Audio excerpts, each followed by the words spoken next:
നിങ്ങളുടെ എന്തെങ്കിലും ഒരു പ്രാർത്ഥന ഭഗവാൻ കേട്ടിട്ടില്ലെങ്കിൽ ആ കേൾക്കാതിരിക്കുന്നതാണ് അല്ലെങ്കിൽ തരാതിരിക്കുന്നതാണ് അനുഗ്രഹം എന്ന് കരുതിക്കോളൂ. കാരണം അത് കിട്ടിക്കഴിഞ്ഞാൽ ഉണ്ടാകുന്ന പ്രയാസങ്ങൾ ഒരുപാട് കൂടുതലായിരിക്കും. ഇപ്പോൾ പല സ്ഥലത്തും നമുക്കത് കാണാൻ സാധിക്കും. ഭാരതത്തിലാണെങ്കിലും രാമായണത്തിലാണെങ്കിലും നോക്കൂ, സ്വാഭാവികമായിട്ടും ഈ പറയുന്ന ദശരഥൻ എന്ന് പറയുന്ന രാജാവിന് പുത്ര സൗഭാഗ്യം ഇല്ല. അദ്ദേഹത്തിന് അത് വിധിച്ചിട്ടില്ല. അവിടെയാണ് പുത്രകാമേഷ്ടി എന്ന് പറയുന്ന യാഗം നടത്തി 4 പുത്രന്മാരെ ഉണ്ടാക്കുന്നുണ്ട്. അദ്ദേഹത്തിന് എന്താണ് അവസാനം കിട്ടുന്നത്? എന്താ സംഭവിക്കുന്നത്? അത് പുത്രശോകത്താലാണ് അദ്ദേഹം മരിച്ചു പോകുന്നത്, അല്ലെ? അപ്പൊ പിടിച്ചു വാങ്ങുന്നതിനൊന്നും വലിയ ആയുസ് ഏത് കാലത്തും ഉണ്ടായിരിക്കില്ല. ദുര്യോധനൻ കള്ളച്ചൂത് കളിച്ചിട്ട് പിടിച്ചു വാങ്ങിയതാണ് രാജ്യം. അതിന് എത്ര കാലത്ത് ആയുസാണ് ഉണ്ടായത്?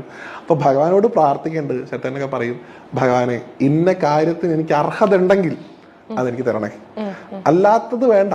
എനിക്ക് ഇന്നൊരാഗ്രഹമുണ്ട്, ആ ആഗ്രഹം എനിക്ക് നല്ലത് ചെയ്യുമെങ്കിൽ, എനിക്കത് നേടാൻ അർഹത ഉണ്ടെങ്കിൽ അതെനിക്ക് തരണേ എന്നാണ് പ്രാർത്ഥിക്കേണ്ടതെന്നാണ് പറയാം. അങ്ങനെയാണ് പ്രാർത്ഥിക്കുക. അല്ലാണ്ട് എനിക്ക് വീട് തരണേ, കാറ് തരണേ,